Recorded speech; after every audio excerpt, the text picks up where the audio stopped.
এয়া হ'ল 1 জানুৱাৰীৰ দিনাখন ৰাতিপুৱা শুই উঠিয়ে আলফুলক এনেদৰে অকণমান কিতাপ পঢ়ি শুনাব লাগে, মানে সাধু কিতাপ কেইখনমান মাহীয়ে দি পঠাইছিলে, তাকে মায়ে তাইক পঢ়াই শুনাই আছে।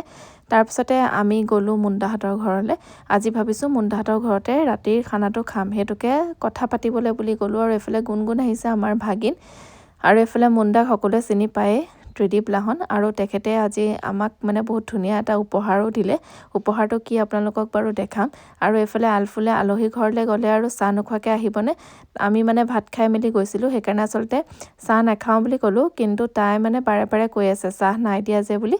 আৰু এইফালে এয়া ধুনুমাই চাহ বনাই মেলি তাইক দিলে, আৰু এয়া মুন্দাৰ লগত ফটো এখনো মাৰিলোঁ। আৰু মুন্দাই ধুনীয়া এটা উপহাৰ দিলে বুলি যে কৈছোঁ, কি উপহাৰ দিলে? উপহাৰটো হ'ল এইটো, ৰৈ ৰৈ বিনালে মোৰ নতুন চিনেমাখন চাবলৈ আহিবা বুলি যে জুবিন দাই নিজৰ হাতেৰে লিখি থৈ গৈছিলে, সেই তাৰে দুখন দিলে, মানে প্ৰিণ্ট কৰি উলিয়াই আনিছিলে। তাৰ দুখন আমাৰ দুটাক দিলে, হাজবেণ্ড আৰু মোক দুইটাকে দিলে। বহুত বেছি আচলতে মনটো বেয়া লাগি গ'ল সেইখন দেখি, সেইখন পঢ়ি।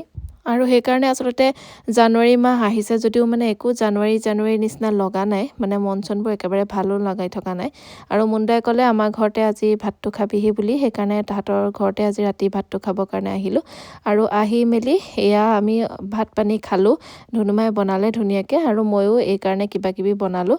তাৰপিছতে বনাই মেলি খাই মেলি উঠিলোঁ, আৰু উঠি পিনে লাষ্টত আমি তিনিজনীয়ে অকণমান নাচিলোঁ। আৰু আজি আমাৰ মানে 2026 প্ৰথম জানুৱাৰীটো আমাৰ এনেদৰে পাৰ হ'ল।